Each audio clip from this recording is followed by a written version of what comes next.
Virginia, girl, how could you do that? How could you? I was rooting for you. We were all rooting for you. How could you waste that man's time like that? On your wedding day, get all cute like that. Have that man get all cute like that for y'all's wedding day and get up on that altar and waste that man's time like that, Virginia, during Black Women's Month? How could you? Psych! VBS, I just turned the water on. Big old flex, shit you never saw before. These niggas chasing me like waterfalls. Keeping on my truck, look like brains. What's up, guys? It's your sister, Jessie Woo. Welcome back to my channel. If you're new here, make sure that you subscribe. So you can join the Black Women's Tribe during Black Women's Month. Happy International Women's Day. I know that was over the weekend, but I just want to wish you guys happy International Women's Day. Thank you so much for all my women's, my Black women's, love my women's, and thank you to all the women's who follow me. Y'all know I'm always going to show out for the Black women's first during Black Women's Month. But this is a women-friendly channel, okay? So shout out to all the women's. Happy International Women's Day. It is an amazing thing to be a women's. And you know what? While you're here, drop down in the comments and let me know what your favorite part of being a woman is. My favorite part of being a women's is, I already said this on my podcast, but it's having titties. Titties feed the world. Let me know what your favorite part of being a women's is. Also, a lot of y'all have been in my comments asking me about the Ghana trip. Ghana details are dropping. If you are a member, you will get the details first. You will have access to the tickets first, okay? So within the next week, all the details will drop. So once they have it first, then I will release it to the rest of the channel. So I will see y'all in Wakanda, okay? Because we getting our Dirty December on. Hey, whoa, hey, Dirty December, hey, whoa. Oh, it's coming, okay? Let's get into these weddings, okay? First and foremost, we got Susan B. Anthony, Mr. MAGA. Let's get into it. Last episode, we dropped off at them getting to the altar. And here we are at the altar. Susan B. Anthony is asked first if she will take Ben's hand in marriage. And she politely gives the most polite no I have ever seen. But I've always wanted a partner to be on the same wavelength. Hell no. Hell no. To the no. And so today I can't. The shock and awe on everybody's face was insane. Her reasoning to me was also insane. Like, she's correct, right? That they are not on the same wavelength.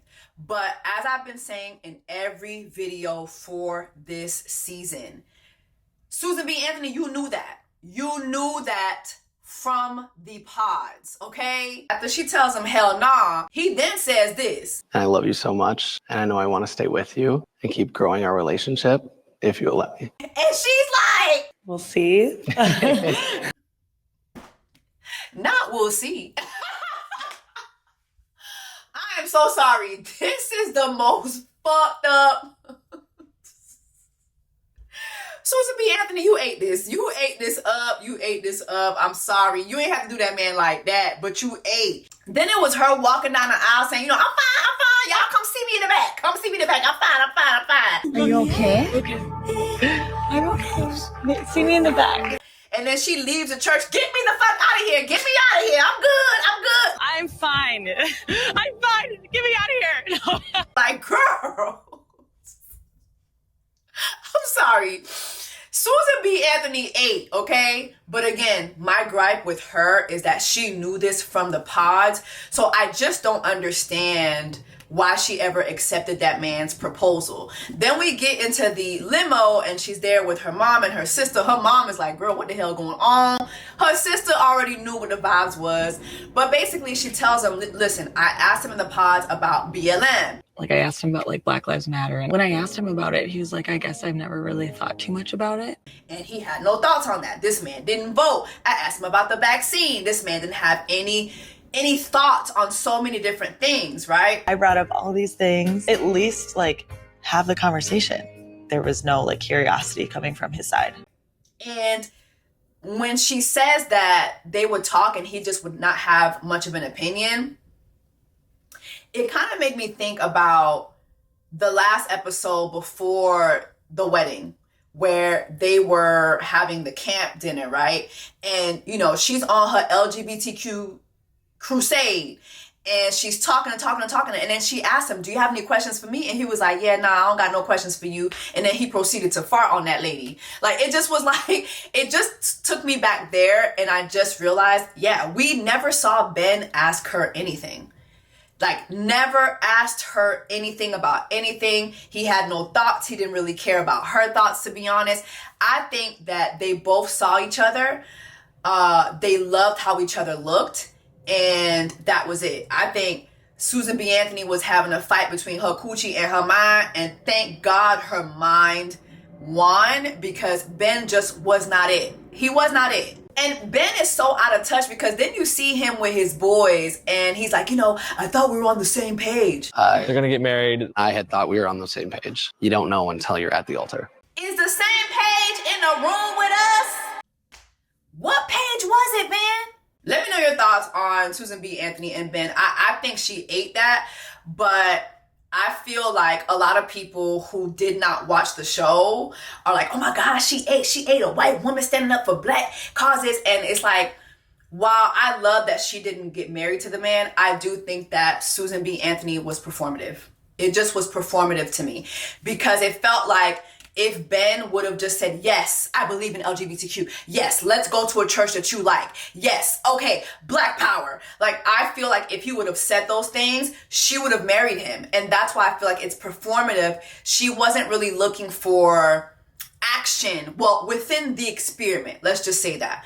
Within the experiment, she just gave off that she just wanted him to say the things, and she would have stuck around. That's what it gave to me. But again, I want to make it clear, I'm really, really happy that she left that man at the altar where he belonged, period. Let's move on to the next wedding. Tarzan and Jane. Today's my wedding day. Let me tell you something. This man longboarding into the wedding suite, and just his clothes, and then, you know, the suit for the wedding, the groomsmen, it's just, honestly, his style alone would just make me never marry Joey. Like, I would never go on a date with a man that dressed like this. But anyway, he's not my type. I'm not his type, obviously, so it don't matter.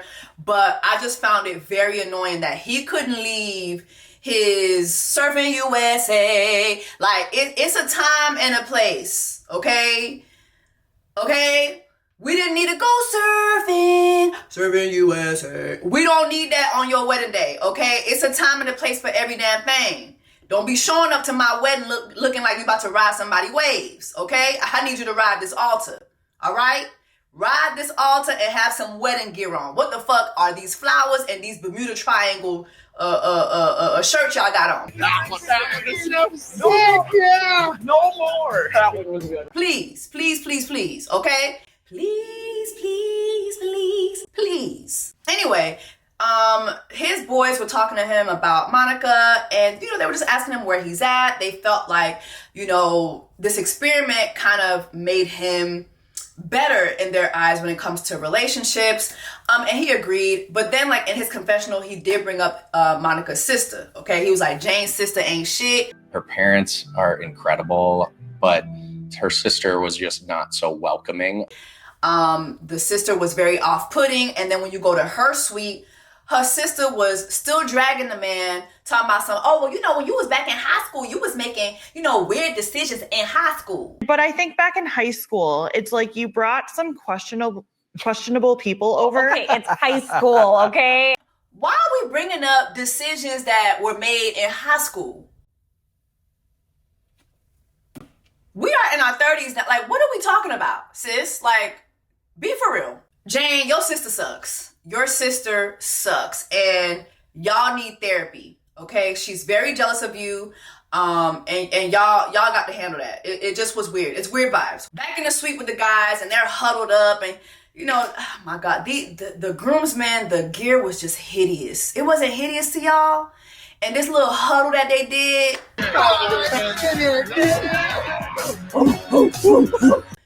It's just giving, yeah, they've definitely seen each other's dicks. It's given they be starting forest fires with each other's dicks. I can't explain it any further. Just, that's what it's giving. We meet Joey's mom for the first time. And it's like, damn, so we went through 6 episodes in the pods of worthless conversation. We had to stick through JD Vance and Lauren, and there's so many things, so many aspects of people we didn't see because apparently Joey's mom met Monica and she loved her. But anyway, it's the first time we're meeting her. She seemed like a nice lady. I'm glad that Monica's the one that you did this with. Yeah. I think she'd be really lucky to have you, and I think we'd be lucky to have her. His sisters were nice too. I didn't know that this man had sisters. Like, why didn't we know this? It's just like Love is Blind, the editing. Chris Colleen with your raggedy ass. Like, y'all need to do better. Y'all need to do better with building these people's stories. Back in Monica's Sweet Child, you have her mom wishing her well. Did you see how her mom acted when her mom saw her in her wedding dress? I think you're so funny. Yeah. Oh my gosh. Hi, Mama. Hi, baby. I think I knew. Did y'all notice her sister's face? The jealousy, the jealousy? Oh my gosh. Anyway, they leave her in the suite, and as they're leaving, they're giving her words of encouragement. You know, you have her friends telling her, hey, you know, follow what's in your heart, follow what's in your gut. Then you have her sister saying, you know the answer in your heart. You know in your heart. And your brain. And your brain. Your heart. And your vagina. thank you so much. All right, so we have Joey who longboards down the aisle, my lord.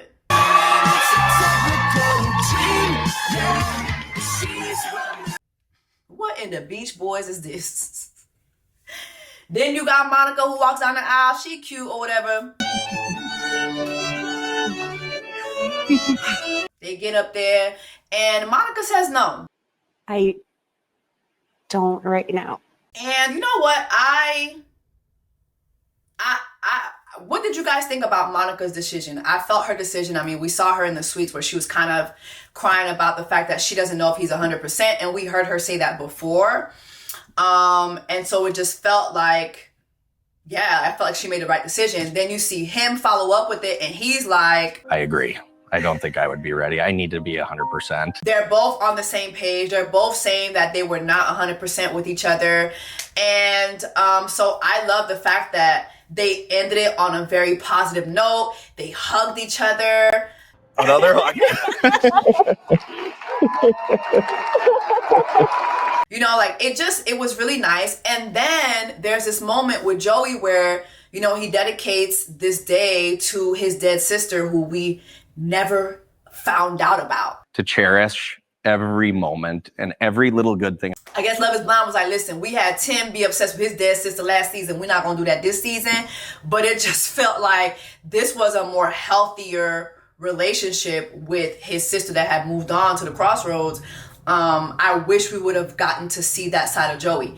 Then we hear from Tarzan that at the altar was his first time that he heard Monica say, I love you. The first time she said that she loved me was up there. And while I hear his point of view about, damn, that was the first time that I knew her feelings, you didn't share your feelings with her either, sir. So,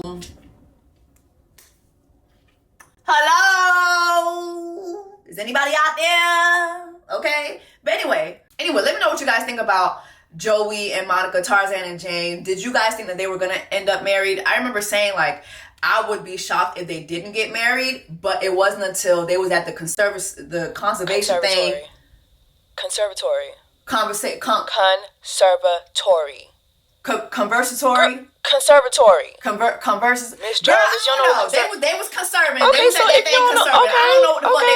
I don't know. They was You don't at know the thing conservatory? conservative. Like, you And don't I know remember how to Monica pronounce that? saying they wasn't 100%. Damn, Okay, listen, I'm not a dictionary. Okay, I didn't know. I didn't go to the school of words. You a journalist. Okay, you a journalist. Okay, yeah, I did go to school of journalism. You a journalist. You should know how to say conservatory. I am a journalist. Yeah, you a journalist. It is journalism. It is. Go ahead with your video. Okay. Go ahead with your video, Miss let's Journalist. go. We gonna skip Virginia and Dusty Devon for last. Let's go to Taylor and Daniel, the two shorts. Oh my gosh. It was not in my Love is Blind season 8 bingo card to see these two get married. Like, do y'all remember? Do y'all remember the time? Do y'all remember the time? Do y'all remember the time? Do y'all remember how Taylor was doing the most about that damn Instagram follow that never followed, that never happened, and the true crime confessional with the suspense music, and you know, this is not the first time that I saw him. I saw him before. He followed me. I can't, like, do y'all remember that moment? Do y'all remember that? To go from that to this is insane. I'm very grateful today. And to be honest, what sold me on the Too Shorts, the Doodoo Nurse and Too Short, was meeting their parents. Watching them meet their parents, and not only how equally yoked they were, but how equally yoked their parents were. Like, their parents were on the same time. Their parents were super supportive. Their parents were prayerful. Their parents really, really poured into them. And I think that they will have such an amazing, amazing marriage. Like, I would be shocked if these two do not spend the rest of their lives together. But to go from that Instagram moment to this is a beautiful sight to see.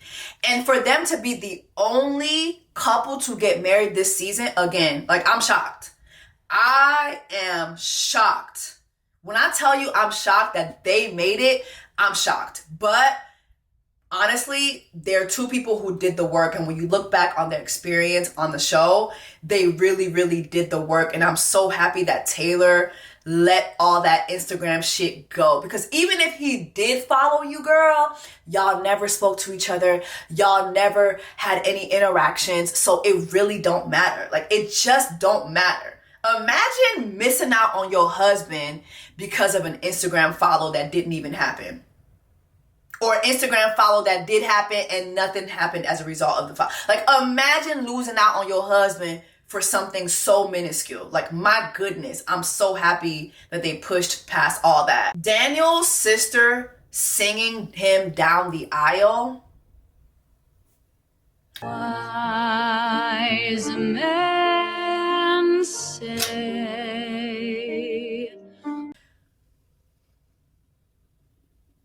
but I can't help. This was such a beautiful. I know, girl. Take your time. Take your time, girl. I'm fine. You all right? You all right? I need a moment. Hold on. I need a moment. Take your time, girl. Life is a funny thing, girl. I know, girl. Lord, that was beautiful.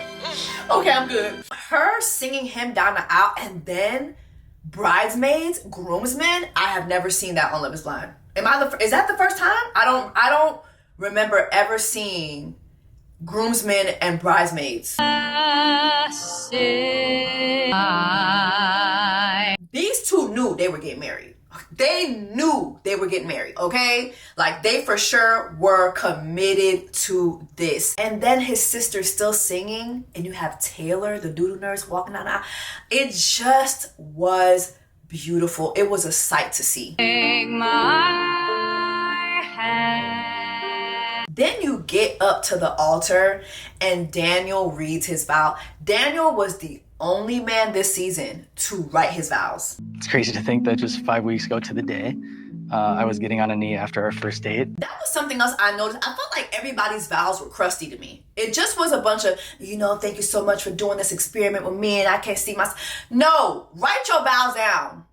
Right, like, I need a well thought out written vow. Drop that in the comments. Let me know your thoughts on that. I need you to write your vows down. Do not come up here and give me a soliloquy on the spot. No, write your vows down. Write them down, period. He wrote his vows out. His vows were beautiful. They were thoughtful. Then you had the doodle nurse. She did the same thing. She wrote her vows. Beautiful. And I promise to continue choosing you for the rest of our lives. Taylor says, I do. Daniel says, I do. You may now kiss your bride. This, to me, was chef's kiss. chef's kiss, okay? Taylor and Daniel are up there for me with Barnett Amber, okay? What's the guy from last season? I can't remember, but the Asian girl and the white guy from last season. I already done forgot them people, but they're up there with them. I don't think they're gonna have as big as an effect on the Love is Blind crowd as like Lauren and Cameron or Brittany and Brett. I love that later on when they're like doing their post-wedding interviews, we find out that they did not have sex. They did not have sex, and they are saving it for their wedding night. Operation Consummation. That's a mouthful. In effect. No. Operation Consummation. I know that's right. Daniel said, listen, I'm finna lay my seed down tonight. I done been through a lot. I'm finna lay my seed down tonight. You gonna get this dick tonight. I'm gonna show you a real colon cleanse. How you doing? Daniel said he gonna give you a real colon cleanse. And Taylor, yes, I know that's right. Drop in the comments, let me know your thoughts. I really, really enjoyed seeing this couple flourish and get married. I loved the story. All right, last but not least, Miss Rachel and Dusty Devon. My God, today, let's get into it. Let me tell you something before I even start. Before I even get into Virginia and Devon. If you're one of those women I see in Virginia's comments dragging her for not marrying this man, I want to tell you, during Black Women's Month, you're a pick-me. You are a pick-me. You are a pick-me. And what I want you to do, I want you to go find his IG, go give him a follow, slide in his DM, and prayerfully, he will pick you. Prayerfully, he will pick you. You are a pick-me. I could really just end the video right then and there. You are a pick-me, okay? Get yourself together. In my humble opinion, Virginia is one of the smartest women to do this Love is Blind experience. Virginia is many things, but she ain't no pick-me. She ain't no pick-me. Lauren, the way you were windmilling all this throughout this entire season for JD Vance, you're a pick-me. Pick-me energy. It just was pick-me. Meg, who was in the suites doing all that windmilling for Mason, pick-me. Pick me. I'm out. I can't be nobody's second number one. I can't be nobody's second choice. Soon as them cameras wrapped up and she left the pods, what'd she do? She went to go find Mason. Pick me energy. Virginia, thank you so much for getting on this show and not being a pick me. Thank you. And I need future women who get on this show to learn from. Be Virginia. Do not be Lauren. Be a Virginia. Do not be a Lauren. Do not be a pick-me. For the love of Christ. It is just not worth it. Let's get into this wedding day. Virginia looks gorgeous. She's coming into her wedding suite. You know, they have her talking about all the great things that what's his name? Dusty.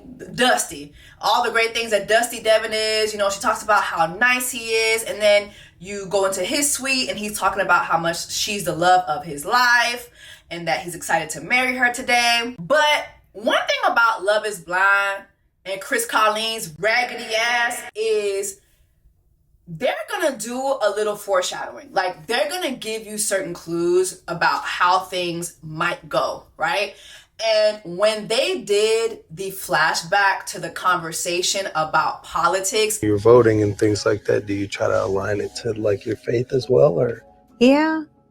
I really feel like they were either just reminding us of that because they knew where things were going, or B, it was just to remind us where this couple stood, right? And so again, we have that very uncomfortable conversation, which, mind you, in my previous review where I reviewed the episode of that conversation, I said that conversation felt so forced. It came across like it just felt so forced. What about your family? How do they vote? Typically, they vote conservative. Do you want, how are you doing?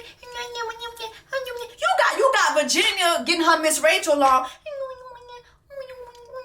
You talk about anything else?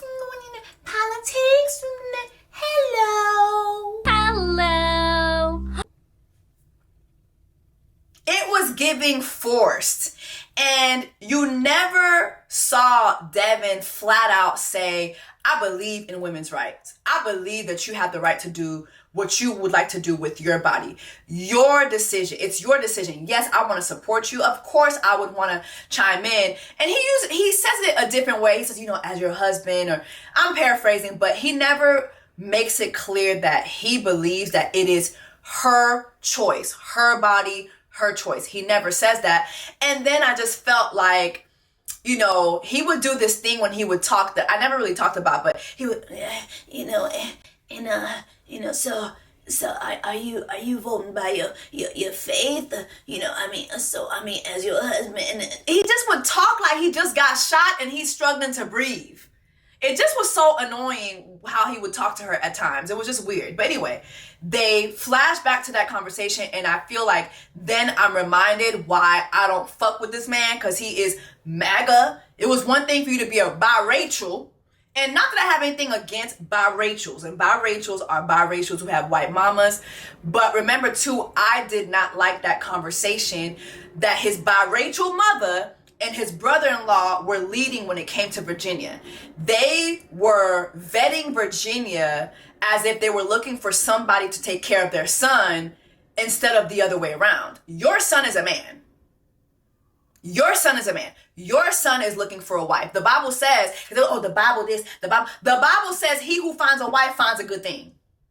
The Bible talks about the man being the leader of the home. Okay? The head of the household. God, husband. And I felt like when they were having the conversation with Virginia, it just gave, they even answered the question, well, when we get older, are you going to let his parents move into your home? It just was dusty. It was dusty. It was dusty behavior. And then the fact that they were the only family who Love is Blind cameras would struggle to come into their kitchen, couldn't even fit all the cameras into their kitchen properly. It just was dusty as hell. And all they had to show for all that conservatism. What's the converse people? Converse voters. Conservatism. Conservatism, damn. Conservative, yes, conservative. Right, all you had to show for that conservatism, girl, damn. All they had to show for conservatism was a pet pig and a small ass kitchen. No, ma'am, absolutely not. So anyway, wedding day, we're here now. We had Devon's mother, who looked like a raw chicken cutlet, come into the bridal suite. Her and Virginia's mom were wearing the same color. I thought that was really, really cute. Yeah, I'm excited. Your son's charming. I want Devon's mother to find another hairstyle. I'm sorry. She gave me Sonic the Hedgehog. I cannot. I'm so sorry. I know we should talk about people's mamas, but Lord have mercy. My God, today. You had his mom come over to Virginia and give nice words. Like hugs. Yeah, thank you so much. Welcome to our family. Then you had the wedding officiator, which I think was either Virginia's godmother or aunt or something like that. But is it me or Virginia had like a mild reaction to her mom coming in, but when it came to the officiator, like she started bawling. Thank you. Yeah, congratulations. Thank you. Kathy, really good decisions. Mm-hmm. And I thought to myself, like, is she bawling because she has a deeper connection with this woman, or is she bawling because like she just can't handle, or she's just getting very anxious about, going into the wedding? Anyway, she has this beautiful moment with her friend who tells her, girl, listen, get in your prayer bag, pray, you know what to do. This is your day. And say a prayer and have your moment with God. Because I prayed for you before I got here. Okay? Pray. I thought that was such a beautiful moment, but the way Virginia was breaking down, I was like, God, I really hope she says no. I really, really hope she says hell no. Anyway, you have Virginia's dad who walks her down the aisle, and in the suites, he did say that he met Devon. He thought he was nice. There were people that I saw in different comment sections asking if Virginia's daddy's white. It's a big moment for me to be with you. Go down this aisle. I don't think he's white. I think he's Thurgood Marshall black. Thurgood Marshall? I think her daddy is Thurgood Marshall Black. Anyway, we get to the altar. They're doing their vows. Nice. You know, she's cocking her head to the side again. My sister. One thing about Virginia, the way she would have her regular voice with everybody else, and when it was time to talk about that prenup, but then when it's time to talk to dusty ass Devon, and here she go with that damn again at the damn altar. You're my best friend. I love you. I'm glad you chose me. Girl, please. Devon gets asked if he wants to take her hand in marriage. I do. He says yes. Then it's her turn. And baby, when I tell you I held my breath, I held my breath during Black Women's Month for this girl.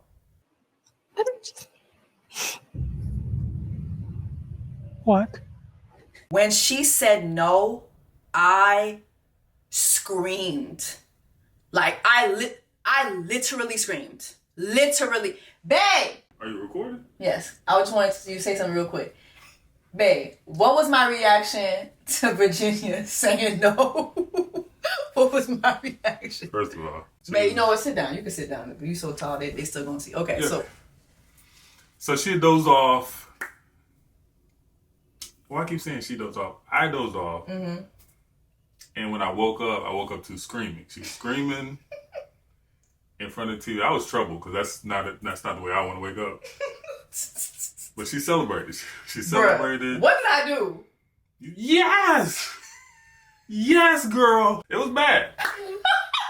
It was bad. But what did you think about her saying no? What did I think about what Virginia saying no? Yeah. I mean, I didn't feel like they wouldn't have made it. I think it wouldn't have been a happy union. I think he would have been happy. I just don't know if she would have been. Yeah, I think he would have been stoked. Yeah. I think he was trying to hold off on tough conversations until after he got her. Yep. And, I get that too. You know, I get that too. Because even when in the post thing, not that I don't watch this stuff. You know. Oh yeah, you don't really watch. Yeah. I don't watch this. Yeah. I do, but but yeah, I think he was holding off, and then it just kind of hit him, you know. Yeah. But you were happy. I was happy as hell. I don't. They're eating her up though. I'm like, no, she did the right thing. Yeah, I think she protected herself. Yep. She was always though. She had a prenup. She was good. Yep. She was always gonna be good. Period. And that's the point. She was always gonna be good. But anyway, so anyway, Virginia says no, and my God, the shock, the horror. You have Devon crying with no tears. Crying with no tears. You got her mama and her daddy shocked. What? I'm just not ready. Everybody's just shocked. You got Lil Hazel. What's going on? What's going on? And behind Lil Hazel, you got Sonic. Crying her head, crying, just crying. Honey, baby, won't you go there, baby? Won't you go there, baby? Won't you go and cry? What's happening? She said no. They could have edited that out. That just was so damn sad, right? But it was his sister saying, I don't get these girls. I don't get these girls for me. I just don't understand these girls. I don't get it. I don't either. I don't get it. It was his sister, Rod Chicken Cutlet Jr. I don't get these girls. And that just told me everything I needed to know about Devon in the dating world. Let's just keep it in mind, Devon is 28. I think he's only 28 at the time, right? But it is very, very clear that his family is raising a man-child, because these girls, what does that mean? It means that he's having the same experience over and over again with these girls. He's meeting these women. He's telling them about his sob story, about the ibuprofen addiction, about the injury. He's getting you to feel sorry for him, but also, you know, I'm invested in these kids. I'm a coach and all that. So now you can see him as a good man who's doing good for the community. He's talking about God. So now you're falling into the religion trap. He's a good guy. And I'm not saying that he's not a good guy, but I'm saying that's not enough. That's not enough. It's not enough to be a good guy and not make real effort in your relationships. You have to be a good man as well. And to be a good man, you have to be able to lead. And you clearly were not leading, because then we have Virginia in her confessional talking about how she had to force conversations with you. So there were even topics that like he didn't want to talk about, like politics or. So again, that conversation, the politics conversation, it was a forced conversation. And even while we're looking at that conversation, he did not lead it. You're just not a leader. Remember when Brittany told him that he was immature? Remember when they had the whole pause link up and she said to him that he was immature? She wasn't lying. He's immature. He's not mature enough for a marriage. Again, I give him grace because he's only 28. But then when you're listening to Virginia's confessional and she's talking about the fact that his mother told her that Devon received a check. And I was just waiting to see if he would bring it up. It made me not so trusting of him. They were gifted a check. They were given monetary gifts for their wedding. And he never brought that up. He just kept it to himself. What have I said about Devon from the beginning? Dusty. Dusty Devon. I told y'all he was dusty from the beginning. And some of y'all will be in the comments windmilling and, oh my God, but why would she want a prenup? She was right to ask for a prenup. First of all, you should ask for a prenup. You should, especially if you're marrying a stranger. But now when I hear her say that, it lets me know that man had no intentions of telling her that he had monetary gifts that were received for both of them. What does that tell you?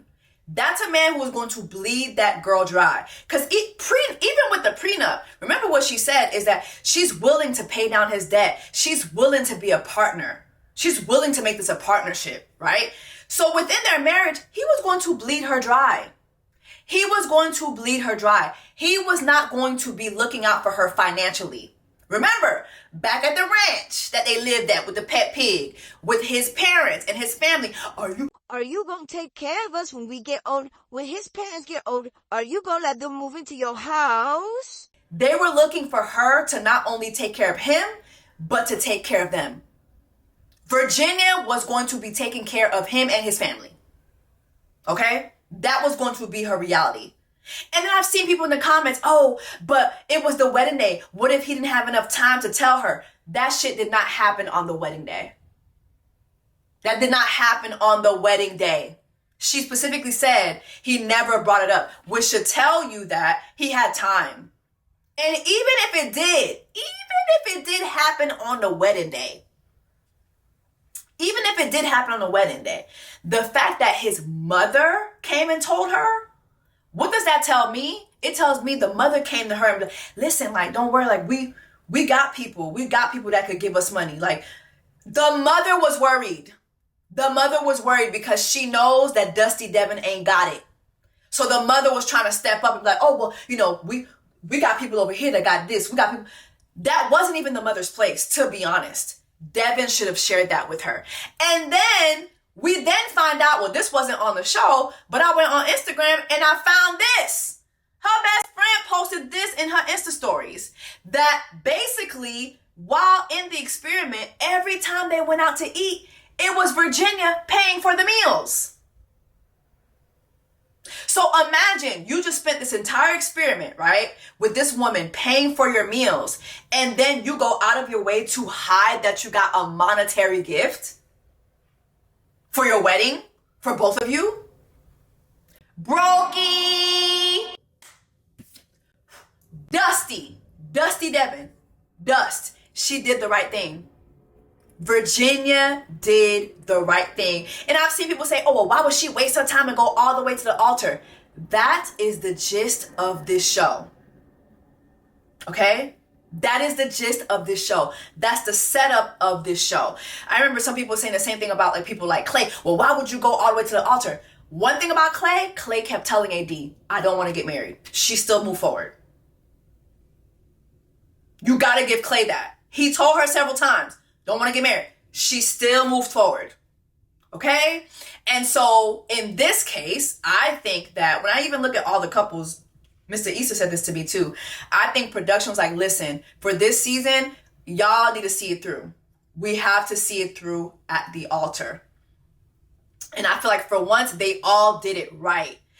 I think that Lauren and JD Vance, that was played out too long, way too long, because there's so many cut scenes, so many deleted scenes that we're seeing that we should have seen from other couples. You had Love is Blind also follow a whole predator, Alex, who they know is a predator, according to the streets of Minnesota, but instead they chose to focus on his storyline instead of all these couples and what was happening behind the scenes. And this little comment right here that Devon's mother made about Virginia not being ready to find somebody. You found somebody and now you're not ready. This little comment right here, I didn't like it. I didn't like Devon's mother making this little comment right here. Because see, Virginia is ready for marriage. She's ready for marriage to a man, not a man-child, not a Dusty, okay, who would give her such a hard time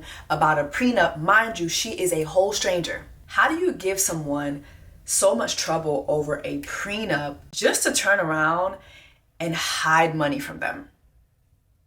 Like, how do you give your fiance that much of an issue with a prenup? Oh, my mama gotta see it. My mama's trusted friends gotta see it. My pastor gotta see it. The family attorney. Y'all ain't got no motherfucking family attorney. Shut the fuck up. Shut the fuck up. Y'all don't even have a kitchen where all y'all can sit in. Shut up. Shut up. Shut up. Shut up. Shut that shit the fuck up, okay? Virginia was ready to get married to a man who's ready for marriage. And again, I'm giving him grace because he's only 28. But it's clear that y'all are raising a man-child and y'all are not placing realistic expectations on that man. Because had he been ready for marriage, that conversation at you guys' home would have gone totally different. Totally different. Had he been ready for marriage, he would not be hiding monetary gifts from her for their wedding. Had he been ready for marriage, he wouldn't be making this girl pay for every meal. That's what her best friend said, not me. Her best friend said it. Okay? He is a what? Dusty. Okay? Virginia was ready for marriage. Virginia was not ready for marriage to a Dusty. Point blank period. Okay? And when Virginia was telling her daddy, oh, it just was too fast. Nah, girl, keep it real. He Dusty. Daddy, he Dusty. He a nice man. He was nice, but he Dusty. Okay? Nice men be Dusties too now. It'd be some nice Dusties out here. They still Dusties. And that's why Virginia said no at the altar. Point blank period. Anyway, y'all, I think Virginia did the thing. Call it Angela Bassett. She did the thing. I'm on her side. Virginia did the right thing. Virginia played it smart. Virginia had her. And I've seen other people too say, well, why make him sign a prenup? Why not? Why not? Why not? She protected herself the entire way and she made the right decision. And to be honest, all the ladies this season made the right decision. All the ladies said, you know what? We are not going to side with the patriarchy just to say that we're married. We are going to choose us. Point blank, period. Ba-da-ba-ba-ba. I'm loving it. Drop that in the comments. Let me know your thoughts. And I will see y'all for the reunion commentary. VBS, I just turn the water on. Big old flex.